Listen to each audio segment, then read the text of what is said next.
Good morning, YouTube. This is Kaz 808 Hawaii coming to you from a beautiful Hawaii day. And I say beautiful sarcastically. It is raining and it is gloomy. But you're probably wondering to yourself right now, Kaz, what are you doing on the road, man? It's raining. You don't take Cindy out in the rain. Normally, I would say you are correct.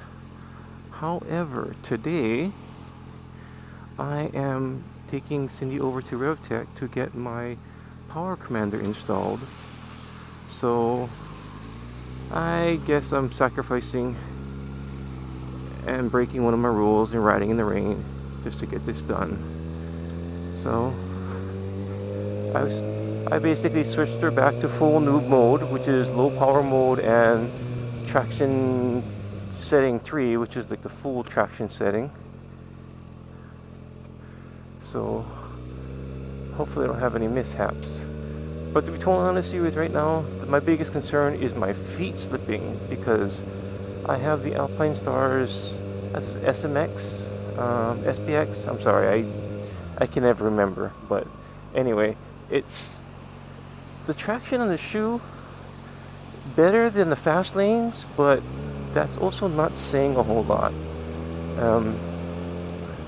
I've had conversations with people as to why these riding shoes have no real traction on it, and I'm sure most of you all know this, but for me, I'm kind of new to wearing riding shoes, and basically what everybody's telling me is, for super sports, you usually don't want too much tread, because what ends up happening is when you need your change of position on your peg, you don't want the tread getting in your way, so you want it basically kind of as smooth as possible. I said, well, you know, that's cool. I can see that. Except I don't race, and you know, so that basically, I don't really foresee my riding getting to the point where the minute positions on my foot peg is going to make a huge difference. But that being said, I guess a little rain must fall, and Hawaii rains once in a while too. During the winter time, it's pretty much, our two seasons are basically rainy and not rainy.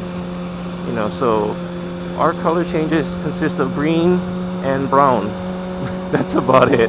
We don't get the beautiful color changes that you folks get up in the mainland. The only time I get to see those beautiful color changes on those calendars that my friends send me from the mainland. But yeah, basically for all intents and purposes, Hawaii's basically rain, no rain. But you know what? That's okay, because I'm sure you folks up in the mainland that are dealing with snow right now would be like, hey, Kaz, shut the hell up, bro. We'd have to be happy to ride in the rain. Try dealing with snow. But yeah, I guess you could say I'm spoiled. So as you can see, I'm wearing my rain gear with my obscenely bright "Can You See Me Now" vest by Icon. But man, are you seeing this? It is just all gray. So one of my boys that I ride with was telling me about Shoei's new pin lock. I guess they have a transitions, I guess, progressive shield coming out in, like, I don't know, 3 or 4 months.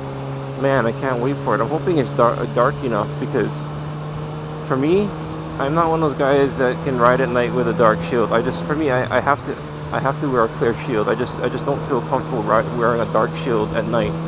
And the idea of having one shield that goes from clear to dark is awesome. I mean, I hate having to switch out my lenses, and for me, I'm thinking, oh yeah, I'll spend the $120 on that, or $150, whatever it is. I mean, it's almost the cost of buying another helmet, but you know what? I don't mind, because if it does work like it's supposed to me, it's worth the money. I mean, right now, I'm riding with a dark shield, you know, and it just, don't get me wrong, in the rain it's cool, it cuts the glare and so on, but when it gets dark, I just don't like it for the fact that sometimes you can't see potholes, or you can't see some things on the road, and for me, that's I don't dig that. So I think the transitions would be kind of nice. I was also looking at they have a two-tone, they have a smoke two-tone, but what I was reading is the tinting portion of it really just isn't dark enough. So it's kind of on bright sunny days it's kind of useless. You end up wearing sunglasses anyway. And for me at that point, I might as well just wear a clear shield and wear sunglasses. You know what I mean? So I don't know. I'm just hoping that the transitions or the progressive, whatever you call it, work really well. And I'm just hoping that it's dark enough. What's funny about riding in the rain is normally people are, look at sport bikes like, oh, that's so cool, blah blah blah. When it's raining, they're all looking at you like, oh man, I feel sorry for that guy. But little do they know that we don't care when it's raining. We still have fun. Except we have to wipe down our bikes and we have to wear really, really hot, uncomfortable rain gear. But you know what? Screw it. I'm still riding on two wheels and I'm happy.